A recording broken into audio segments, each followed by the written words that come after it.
தாய் தமிழ் உறவுகளுக்கு வணக்கம். மிகவும் இளைய வயதில் திமுகவின் பொதுச் செயலாளர் ஆகின்றார். மிகவும் இளைய வயதில் திமுகவின் பொதுச் செயலாளர் ஆகின்றார் என்ற தலைப்பில் இந்த காணொளியை காண்கிறோம். திமுக பொதுச் செயலாளராக தற்போது இருப்பவர் துரைமுருகன். வேலூர் மாவட்டத்தை சார்ந்தவர், முன்னாள் அமைச்சர். வயது 85 வயதுக்கு மேலாகிவிட்டது. பெரும்பாலான நாட்கள் மருத்துவமனையில் தான் உள்ளார். அவரை ராஜினாமா செய்யும்படி கேட்டுக்கொள்ளப்பட்டது.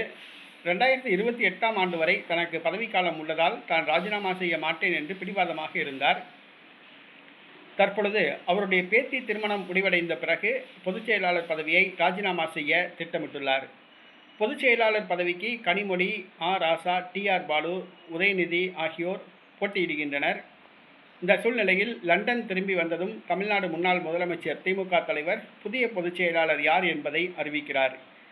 பட்டத்து இளவரசராக தனது வாரிசாக இருக்கின்ற தமிழ்நாடு முன்னாள் துணை முதலமைச்சர், தற்போதைய எதிர்க்கட்சித் தலைவர் உதயநிதி ஸ்டாலின் திமுகவின் பொதுச் செயலாளராக அறிவிக்கப்பட உள்ளார். தற்பொழுது இளைஞரணி செயலாளராக உள்ளார். திமுகவின் பொதுச் செயலாளராக உதயநிதி தேர்வு செய்யப்பட உள்ளார். அவருக்கு வயது 48 வயதாகிறது. மிகவும் இளம் வயதிலேயே உதயநிதி திமுகவின் பொதுச் செயலாளர் ஆகின்றார். உதயநிதிக்கு என்று எந்த ஒரு அரசியல் திறமையும் கிடையாது, அரசியல் அனுபவமும் கிடையாது. வாரிசு அடிப்படையில் கருணாநிதி பேரன், MK ஸ்டாலின் மகன் என்ற அடிப்படையில் அரசியலுக்கு வந்தவர். அவரால் திமுகவை கட்டி காக்க முடியுமா என்பது கேள்விக்குறி. தற்போதே உதயநிதிக்கு எதிராக திமுகவில் கோஷ்டி பூசல் நிலவுகிறது. மூத்த திமுகவினர் உதயநிதிக்கு எதிராக செயல்படுகின்றார்கள். தற்பொழுது இளைஞர்கள் பட்டாளம் மட்டும்தான் உதயநிதிக்கு ஆதரவு தெரிவித்தது.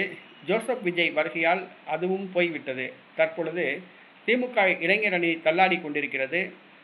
தற்பொழுது உதயநிதி திமுகவின் பொதுச் செயலாளராக அறிவிக்கப்பட உள்ளார். மிக இளம் வயதிலேயே திமுகவின் பொதுச் செயலாளராக அறிவிக்கப்பட உள்ளார்.